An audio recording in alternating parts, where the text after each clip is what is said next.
बिस्मिल्लाहिर्रहमानिर्रहीम। अस्सलातु वस्सलामु अलैका या रसूल अल्लाह व अला आलिका व अस्हाबिका या हबीबल्लाह। अस्सलामु अलैकुम मुअज़्ज़ज़ नाज़रीन व सामीन। अल्लाह ताला से दुआ करता हूँ कि अल्लाह ताला आप लोगों को खुश व खुर्रम रखे और आप लोगों की तमाम तकालीफ परेशानियों को दूर फरमाए।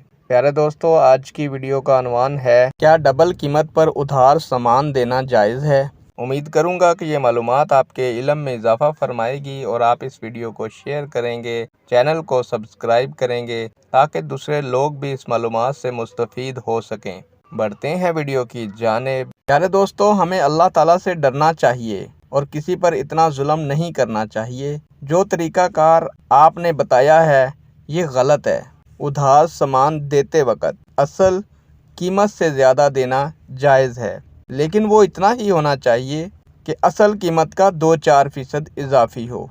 डबल कीमत लेना तो सरासर जुल्म है। नेक दुआओं के साथ आपसे इजाज़त चाहूँगा। अल्लाह ताला आपका और मेरा हामी और नासिर हो। अल्लाह हाफिज़।